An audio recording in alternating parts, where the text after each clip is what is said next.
maamyendahan ng PhilHealth ang kanilang 24 hours confinement policy kung saan may required na minimum na oras sa pagkakakonfine ang mga pasyente bago magkaroon ng benepisyo. Kaugnay niyan, makakapanayam natin ang Senior Vice President at Spokesperson ng PhilHealth na si Dr. Israel Francis Paragas. Dr. Paragas, welcome po sa Dapat Alam Mo at magandang gabi po sa inyo. Good evening, Ms. Susan, and magandang gabi po sa ating lahat. Doc, bakit po nagkaroon ng pulisiya na kailangang ma-admit muna ng isang araw bago ma-cover ng PhilHealth ang gastusin sa ospital ng isang pasyente na miyembro po ng PhilHealth?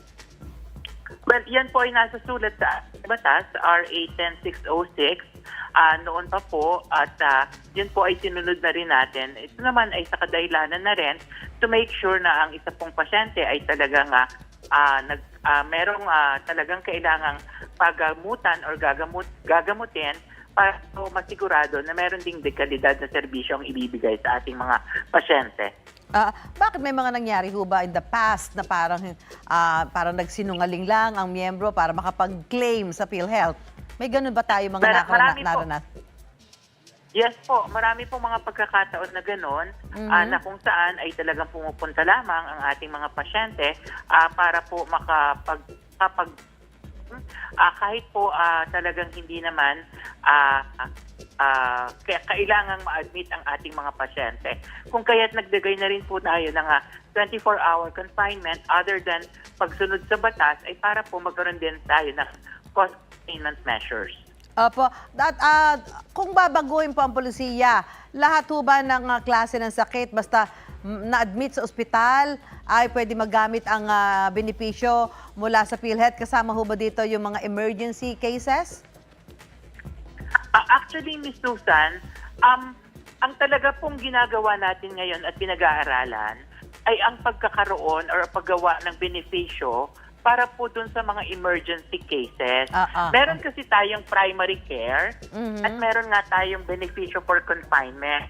Pero ang gap po doon is wala tayong benepisyo para sa emergency cases. Yun pong mga dinadala sa ospital, sa ER, for emergency and urgent care. So yun po actually yung ginagawa natin ng benepisyo para po kung may mga ganong pasyente na dadalhin at hindi kailangan ma-confine, ay magkaroon po ng benepisyo pa rin kahit sa PhilHealth. So dahil po sa ginagawa natin yung benepisyo na yon, ay maaaring apektuhan or maaaring maamyendahan yung ating 24-hour confinement.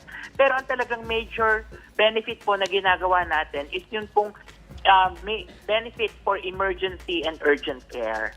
Opo. At Doc Paragas, paano natin masisiguro na hindi maaabuso ito magiging bagong polisiya?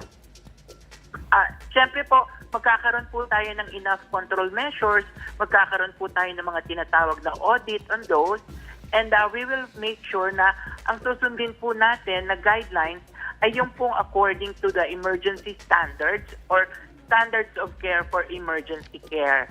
Para po kung merong mga pagkakasakit na kailangan naman na hindi ma-admit at kinakailangan lamang sa primary care, ay doon na rin po natin magbibigyan ng benepisyo. Kasi alam niyo naman po, Susan, na meron tayong benepisyo sa primary care, meron tayong benepisyo sa confinement, and ngayon nga yung sa emergency care. Apo, ano ba, doon sa bagong polisiya po, Dr. Paragas, ano ba to?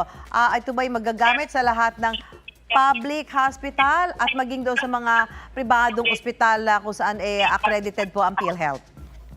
Opo.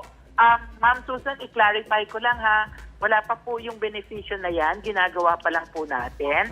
Pero siyempre po, siya po ay magiging effective sa lahat ng accredited natin na public and private facilities.